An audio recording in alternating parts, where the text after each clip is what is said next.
review. I'm going to wait for a few more folks to log in. I see everybody joining in. I started semi-on time today, so I appreciate you. I'm trying to get better with that. But we got a lot to talk about. And I want to start first off by saying that, you know,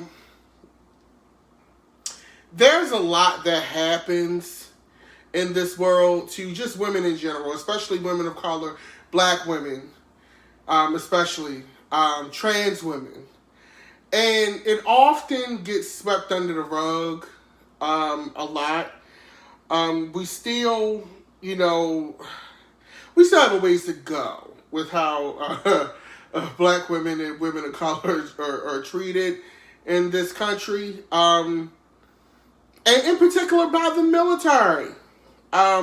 This first story that we're going to address, Vanessa Guillen. Okay, I hope I'm not butchering this young lady's name. So, if you haven't heard, if you're not familiar with the story, Vanessa Guillen went missing back in April. Okay, first off, this was back in April. Bitch, it's now July. Yeah. She went missing back in April. And basically the Army tried to cover it up. They claimed they was doing an investigation. We don't know what to make of that. You know what I'm saying? They're saying this, but it's interesting because a press conference was held today, I believe. And the lawyer also spoke with the Army Times, okay? So I looked at a few different sources, but I just want to go through the details of what the lawyer states happened. So specialists, and this is courtesy of the Army Times. I believe I shared this article if you want to read along. So, specialist Vanessa Guillen was allegedly killed on April 22nd, the day of her disappearance. They kill me with alleged bitch. She was killed on April the 22nd. She's dead, okay, by specialist Aaron David Robinson while she was on duty in the armory room on Fort Hood, Texas, an attorney for the Guillen family said. Natalie Kawam, the attorney, said the information was provided to her during a 4-hour meeting with officials from Army Criminal Investigation Command. Fort Hood officials declined to comment, of course they did, on this narrative of events inside the armory when asked during a press conference Thursday and by Army Times over the phone. Robinson, 20 years old now, allegedly, they kill me with this word, allegedly, attacked Guillen, also 20, with a hammer, Kawam told the Army Times. He pulled out the hammer, bitch. This heinous act caused her blood to be splashed all over the armory room, Kawam said in a statement to Army Times. After Guillen was dead, Robinson allegedly contacted his married girlfriend to help him bury her bloody body. At first, they tried to set her on fire, but she wouldn't burn. Then they dismembered this beautiful U.S. soldier's body with a machete. So, like me personally, and this is me. You know, if I'm in a life or death situation, I would like to think that I'll fight to the end. But I'm not the type of person, like when I cut chicken and it hit the joint when I'm cutting the flipper off the chicken wing, bitch, it gags me then. Okay? I don't understand how people, like you tried to set the girl on fire, okay? She wouldn't burn. So then y'all go and get the machete. People are crazy, okay? People are insane, okay? I can't believe what I'm reading here, okay? It's just crazy to me. So, local police issued a be on the lookout notice for Robinson after he fled his post on Tuesday afternoon. So, allegedly, when shit hit the fan, when the story started circulating and the Army was like, bitch, we talking about Vanessa Guillen, the Army soldier who was killed by the Army. For those of you asking. But I guess when shit hit the fan, the Army was like, bitch, we can't cover this up no more. You caught. He runs, okay? Kawam told reporters during a press conference in D.C. on Wednesday, local police off-posts in the city of Guillen were notified by Army criminal investigation agents that Robinson was a person of interest in Guillen's death. Army Senior Special Agent Damon Phelps declined to discuss how Robinson was able to slip away from Fort Hood. So, bitch, they probably helped him run, bitch. They probably let it boil over.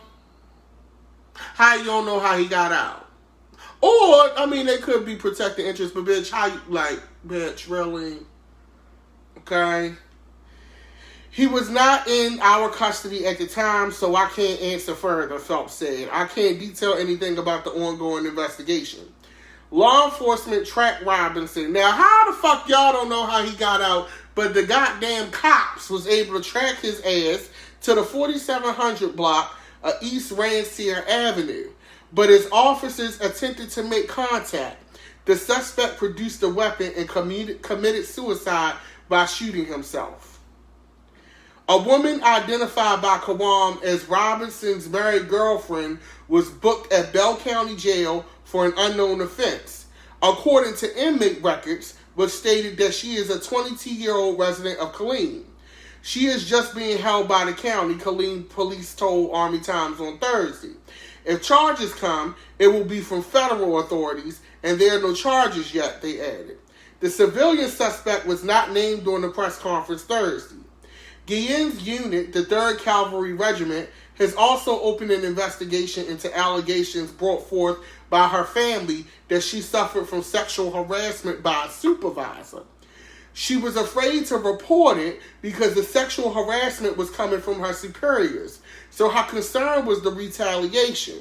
So much for that fear. Being blackballed, so much for that.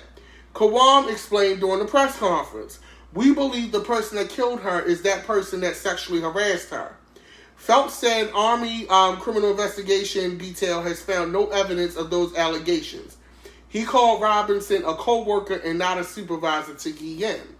The Army has separately opened an investigation into the Sexual Harassment Assault Response and Prevention, or SHARP program at Fort Hood. So they got a program at Fort Hood just for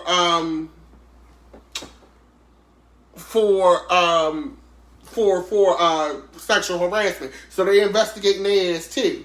7 personnel from the Army Forces Command Inspector General arrived this week to begin their inquiry. Fort Hood officials said the team will examine the SHARPS program implementation at Fort Hood and assess whether the command climate is supportive of soldiers reporting incidents of sexual harassment and assault. On Tuesday, partial human remains were discovered about 30 miles from Fort Hood along the Leon River. According to the Army Criminal Investigation Unit, a positive identification has yet to be announced publicly, but Kawam said that the remains are suspected to be those of Guillen. Sooner or later, the truth will come out because we're not going to stop, said the sister. Okay, we have to know everything. Guillen was a private first class at the time of her disappearance. She became a specialist due to time in the service at the beginning of July. Guillen entered the Army in June 2018 as a small arms repairer. Robinson of Calumet City, Illinois, entered the Army in October 2017 as a combat engineer.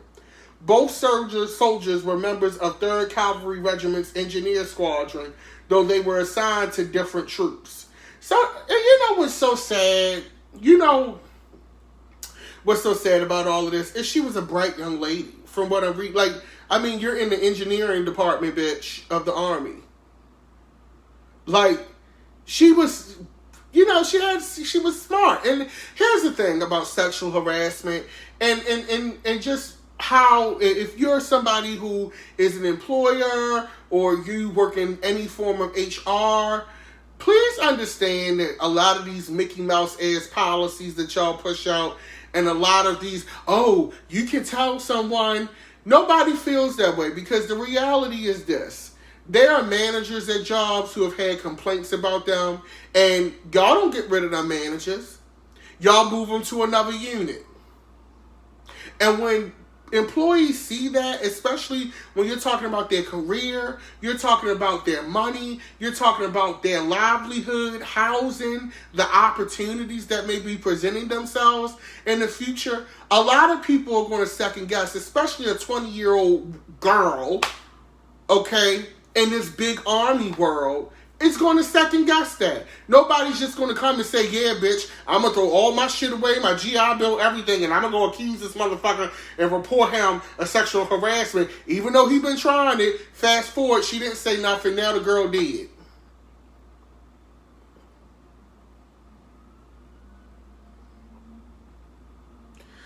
So we got to be proactive. And if you see something that don't look right, I know this sounds like a straight up HR meeting, but if you see something that doesn't look kosher, you don't even have to say something to the person and make them feel uncomfortable, the person who is the victim. Go to HR or contact some kind of authority and say, hey, she's not going to say nothing, but maybe y'all need to take a look at this. Maybe we need to have somebody observe. Okay? And this can happen anywhere, and it's unfortunate that this young lady with such a bright future lost her life, and in such a heinous fashion, such a savage way, such a violent death. What I'm noticing with these crimes against women, crimes against, cis women, crimes against trans women, for some reason, the deaths, the violence against women is so savage. It's like, it's so angry the way that they kill women. You know what I'm saying? Like, it ain't like, oh, we shot her and we tried to, dump the body. You beat her with a hammer and then cut her body up. Like, why such violence? That, to me, that shows a crime of passion, a crime of rage. That is not a panic crime to pick up a hammer. Like, that is a crime, that is a crime, a murder of rage.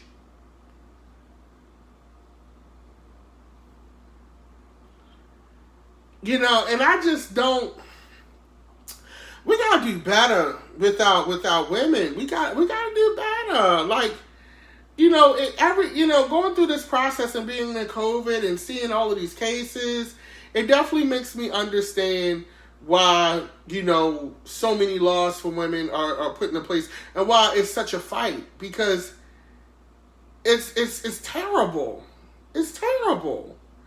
So we're going to see how this unfolds. I feel for her family and loved ones and friends, and it's terrible, but hopefully we'll get to the bottom of it. Justice hasn't been served, but he killed himself, which was kind of like the easy way out, but he knew he ain't had no other alternative because he did it.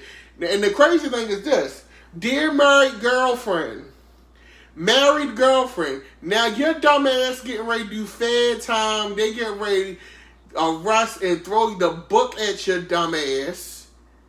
He did, she did, and you gonna might as well be dead, because bitch, you gonna be serving the rest of your life in federal prison for some dick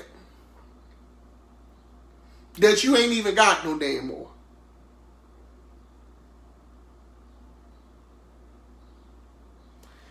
It's crazy. And I'm seeing the comments here. Stephanie said, I've been in the Navy 18 years and I go hard for mine. I tell them all the ugly truths. Trust none of the, trust none of them. I know that's right. But yeah, so hopefully, her family gets some kind of resolve. And also, too, I would sue the fuck out the Army. No shade if that's possible. But I would sue their asses. But that's just me, bitch. I mean, you can't get your loved one back. At least be paid living in the lap of luxury. I'm just saying. Because if somebody come my family in the Army, bitch, my husband, cousin, mother, brother, if I can't put my hands on you and they did, I'm suing the fuck out of you. I want every goddamn thing, bitch. I need $800 million. for my pain and suffering. I'm dead ass serious. Now, one case that I wanted to look into, I haven't talked about it yet because there's so much going on. It's so many cases. We're being overwhelmed with so much information. It's so many injustices being reported. There's so much coming out. We're in such an awakening. It's such a historic time to be alive, guys. Historic time to be alive. And kind of historic sometimes, I feel like, for all the wrong reasons. Like, why can't we have historic, positive, shit going on? Well, I guess change is positive, but you know what I mean. So, I wanted to touch on this story because it's a testament to how black boys, black men, black people are not given the chance to reform. They're not given a chance to fuck up and redeem. Once you make that mistake, you branded with that mistake for the rest of your life.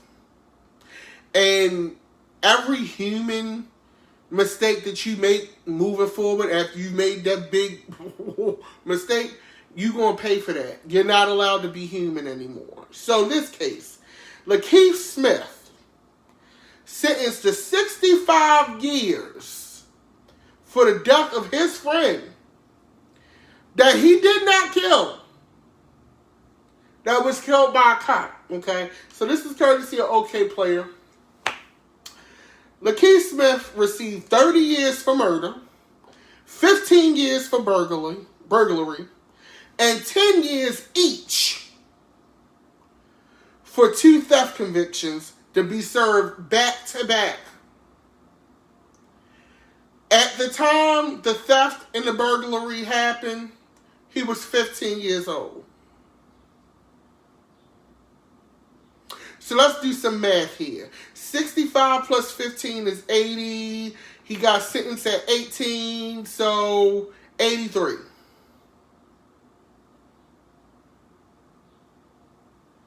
So at 18 years old,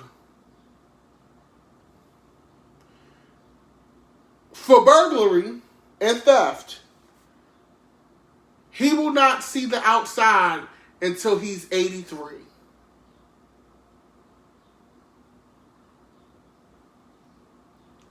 For theft in 2020.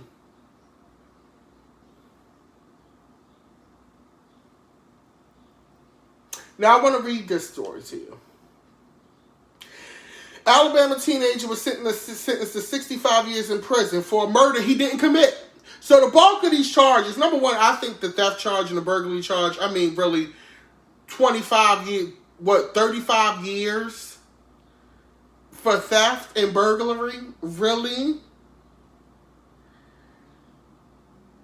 In a report from USA Today, 18-year-old LaKeith Smith was convicted of killing his friend, Adante Washington.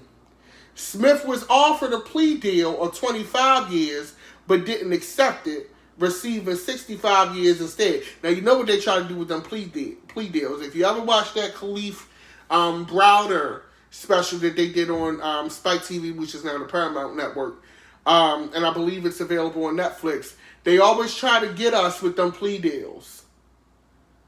There's a saying in law, ass to cash. You get the plea deal, now you got a record, and we can feel like some justice was served. But even still, a plea deal for 25 years, I feel like for burglary and theft, 25 years is still ridiculous. Okay? However, Smith didn't commit the crime he's being charged for. The charges stem from an incident that occurred in 2015 when Smith, then 15, broke into 2 homes with 4 other teens in Millbrook, Alabama. Midway through the robbery, police arrived and a shootout occurred between the teens and officers. Washington fatally shot, this is the cop, Adante Washington was fatally shot during the altercation. Although LaKeith Smith didn't shoot Washington, he was still charged with the murder of his friend as an adult because Alabama has this accomplice liability law. Because of the law, Smith is legally liable for the behavior of another who commits a criminal offense if that person aids or abets the first person in committing the offense. The officer who fired the fatal shots at the 16-year-old, however, was cleared of all charges by a grand jury. So, bitch, I ain't never seen no shit like this. Ever. So you mean to tell me? Now, I'm going to put it out there. They was wrong for breaking into somebody's house and stealing. They was wrong for that. And he should serve time for that. He should be, reprimanded for that. I still think 25 years is too much for that. You should get the charge for shooting at the police officer. I get that. I get that. I'm not dismissing any of that, Candace Owens.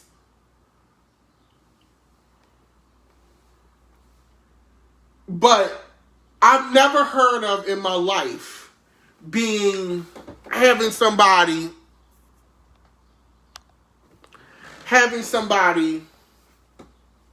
arrested and convicted for a crime that they didn't commit.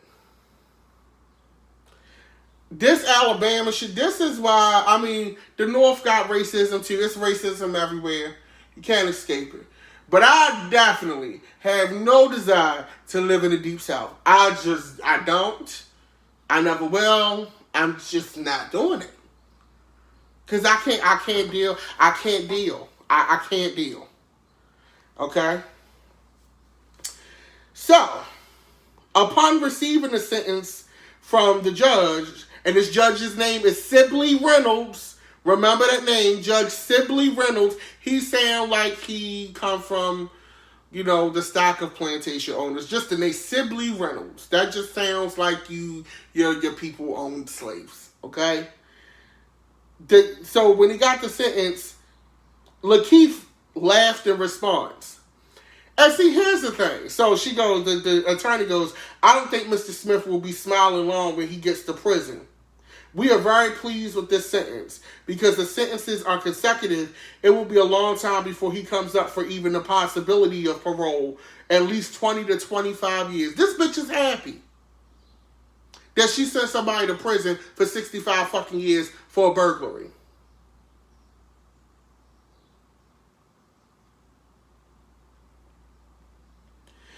And they go, oh, well, he smiled, he laughed. You know what that laugh was? That laugh was shock.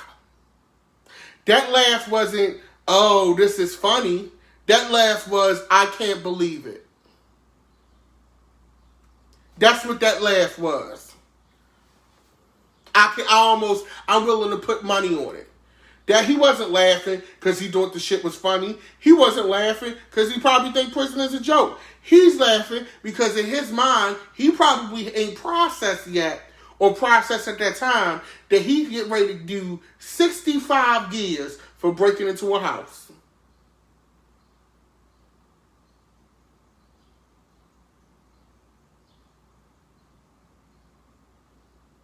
And then we wonder why people are out here protesting. They want to defund the police. They want system reforms. This is ridiculous. And like I said, I'm not absolving him of the robbery. He wasn't no angel. But he was also 15 years old. Group of friends, they out here, Alabama, probably ain't shit to do down in Alabama. No shade to Alabama. Okay.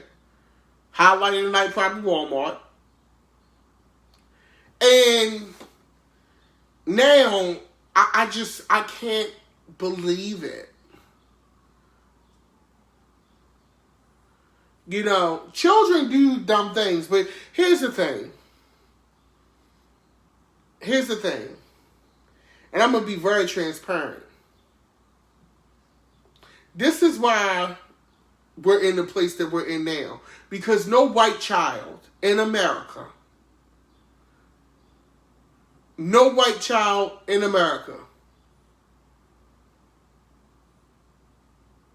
okay,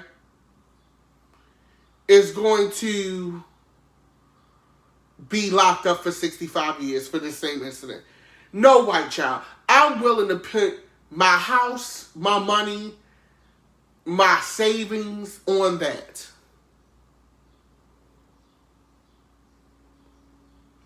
It just wouldn't happen.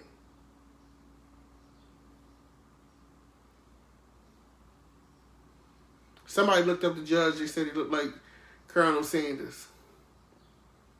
And it's sad because they don't even give our children room to improve or room to, turn their life around. Our children have to be perfect from the beginning. If they're not, you're not going to get a second chance.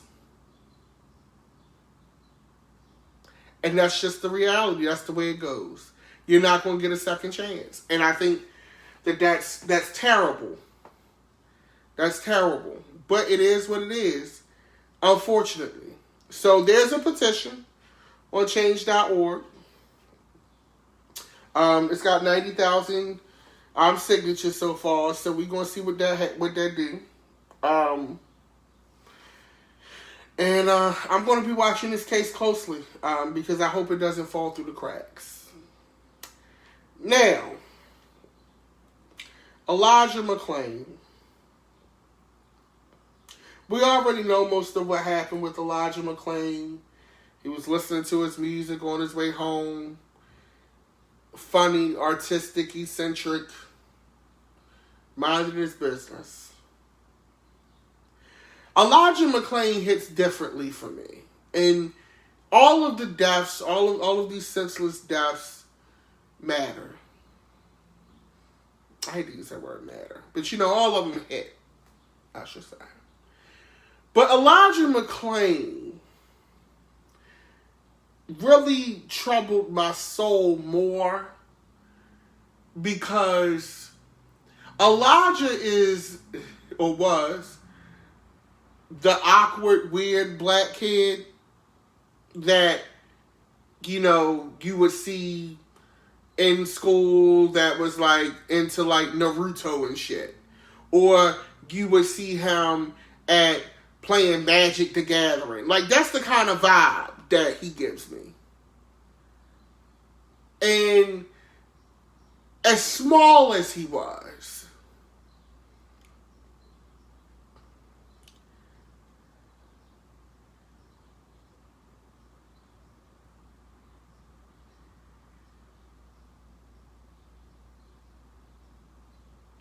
his death broke my heart.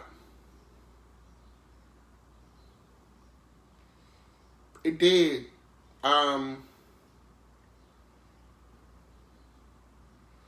Because I know that boy. I don't know him, but I know that kid. I was in that group of kids. And it goes to show you that there's no profile. There's no aesthetic, that whole excuse of, pull your pants up, or you shouldn't dress like that, you're attracting attention, or, this kid was none of that.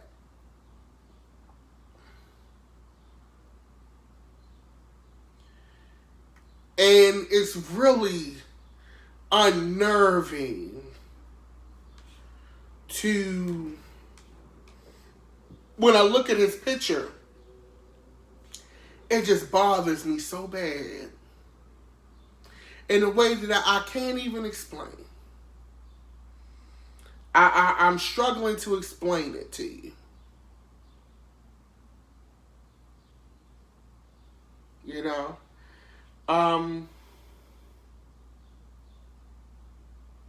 It just bothered me so much. Allegedly, the police officer, a police officer that was, on the scene when he was died, resigned. Not that means anything. And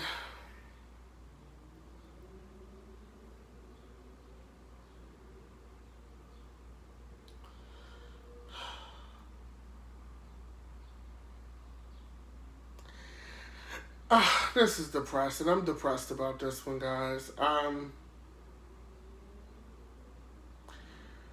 hope that justice is served in this case. But I just wanted to acknowledge Elijah McClain on this show and give him, my own acknowledgement.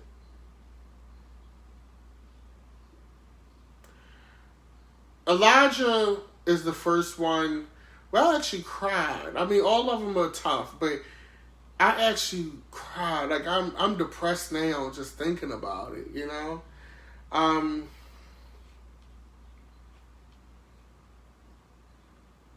It's unfortunate. Rest in peace, Elijah. I hope you got all the games in heaven. You got all of the Rick and Morty or whatever the hell it is that you like to watch. All of the songs that you like to sing and dance to.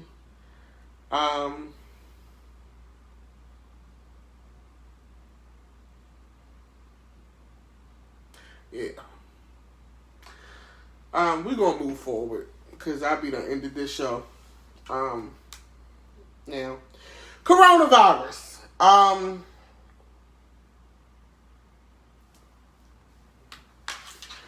Coronavirus.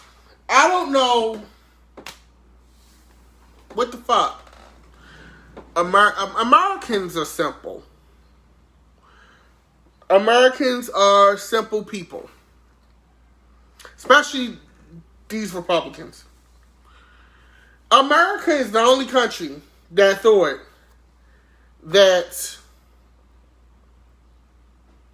we could just ignore it and it'll go away. Oh, we'll just ignore the virus. We'll and it'll go away. Fast forward Texas, Florida, California having flare-ups again. This shit ain't going nowhere no time soon. We could have been out of the woods or at least doing better. Oh, thank you, Countess. Contessa, I'm sorry. Thank you, she said she liked my shirt. We could have been out of the woods if we had did what Italy did and so many other countries did and just locked down. Like a real lockdown. Not this phony shit where we leaving fucking tattoo shops open or, you only license if you essential personnel. Bitch, what is essential personnel, bitch? Essential is not supermarket workers. I know we gotta get to the market, but there should have been specific days or something.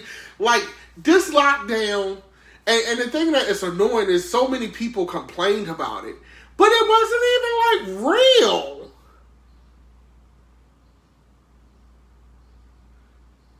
You know what I'm saying? Like, this shit wasn't even, that shit was phony. You look at TV on California, now the shit they getting a spike. They open up restaurants, motherfuckers crowded in the restaurants outside and shit. Texas, they going to the bar and shit. Florida, they out on the beach and shit. Now U.S. citizens getting banned from going to the EU. And I honestly don't blame the rest of the world.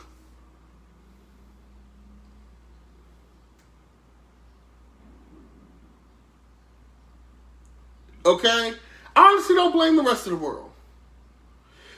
Even the woke people, well, they can't tell you what to do, or the mask only does but so much.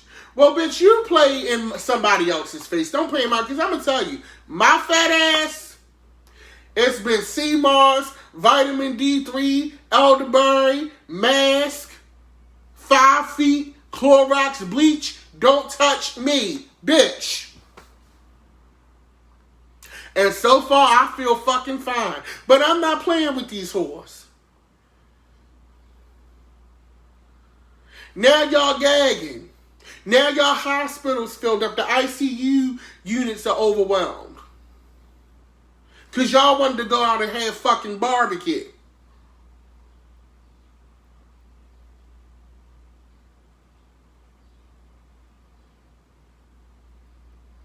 Okay? I'm just saying.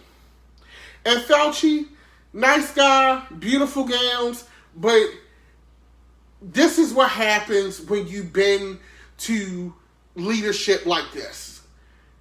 It all starts from the top. Terrible leadership on a federal level.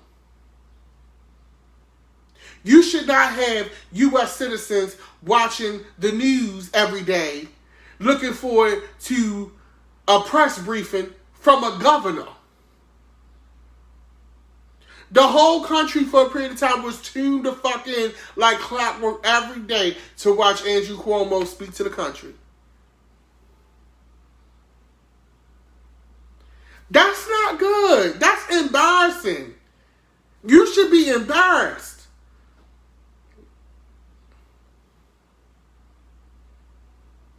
And it's sad that when you see the presidential briefing, like literally, like back in the day, I remember when 9/11 happened, when every major event happens, right? And you see that breaking news, and you see that presidential seal, bitch, you be like, shit. Now, I don't even flick a fucking eyelash. I turn on my Apple TV. Ain't no guy, because that's another thing too. One piece of advice I would like to give media outlets: everything is not breaking news, bitch. Y'all have breaking news on everything. Like literally, the whole fucking broadcast is breaking news. Y'all gotta chill the fuck out because everything is. Y'all done made everything breaking news to the point where I don't even believe the breaking news.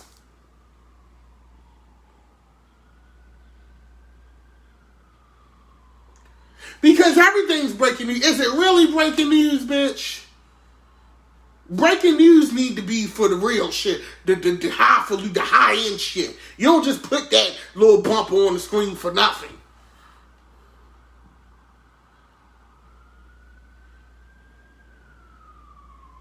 Okay?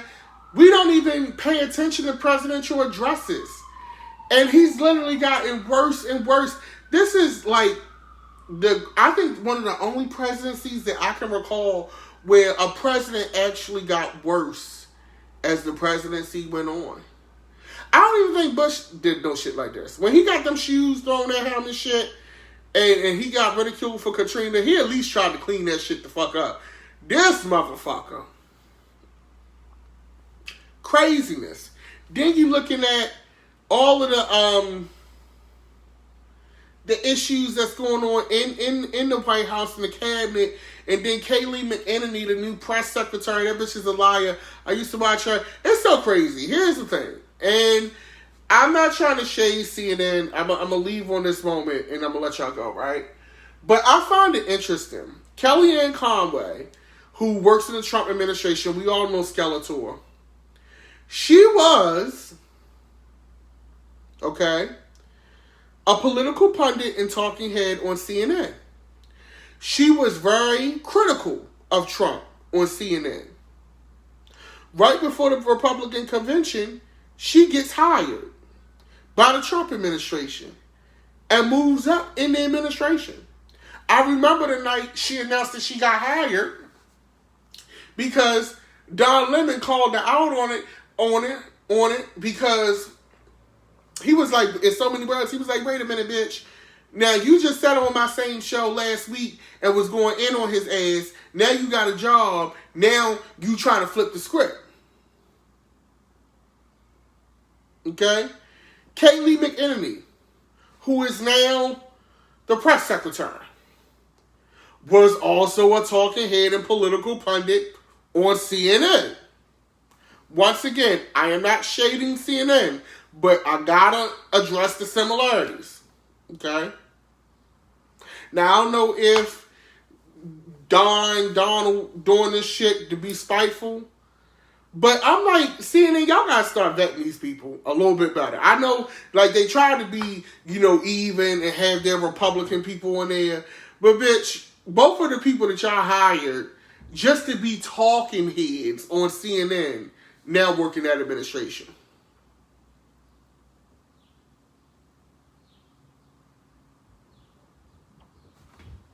I'm just saying. What Monique say? Make it make sense. Help me make it make sense. Okay? That's all I'm saying. Van Jones secretly worked on that police database bill that Trump signed in. Ain't nobody know about. He being sneaky. And I'm not, I ain't saying you gotta announce everything. But Van, I'm watching you, Van. I'm not canceling nobody, nothing like that, but I'm watching Van. Okay? So we're gonna see. We're gonna see how this all pans out. The only thing that if I can leave you with anything, y'all, just take care of each other. Love up on each other. We in for a fight. We in for a long road ahead. Okay? But I don't think it's going to take that long. I think we're in a place where people is tired. And shit going to get ugly. Shit going to get ugly. But we'll get through it. Just stay focused. Check on your family. Check on your friends. Keep close contact with your community. I think we need to get back to community. I think COVID is teaching us this. Because me and my community found out who the fuck was blasting off them fireworks next to the goddamn apartment building, and we pulled up on his ass. Out back. Sorry, I'm upset because them fireworks been keeping me up. I can't do the fireworks. Yeah. But, make sure you vote in November. We're going to keep an eye on that. Hopefully no magic tricks show up, but we know they are. But we're going to stay positive and stay focused. Wear your mask. All that shit. I love you if don't nobody love you. Know that I love you. And I'm always, whatever I can do. I ain't nationally syndicated or no shit like that, but I'm always be here. May not be here at 7, maybe it's gonna be 7:15, but I'll be here. But I want you guys to have a great 4th of July and be safe. I'm going to be watching Hamilton tomorrow, so if you're friends with me on Facebook or follow me on social media, when you see me start going off, bitch, either in a good way or a bad way, you know why. But you guys have a great evening. Be blessed. Enjoy whatever you can out of this 3-day weekend. Because, bitch, I don't give a fuck about the independence, bitch. I'm worried about, the 3 days off. Okay? But enjoy your 3-day weekend. Be safe. If you're watching this on YouTube, make sure you click the bell at the top for notifications. And follow me online at Dapper Dan Midas on Instagram, Twitter. Also, Cash App and Venmo, bitch, because the girls be, shit. I ain't got an OnlyFans, but if you like what you see, Cash App me. At Dapper Dan Midas. $ Dapper Dan Midas. Venmo, Dapper Dan Midas. Okay? But, no, I can't. But you guys have a great evening, a great 3-day weekend. Stay blessed, stay positive, stay informed, and I will see you next week.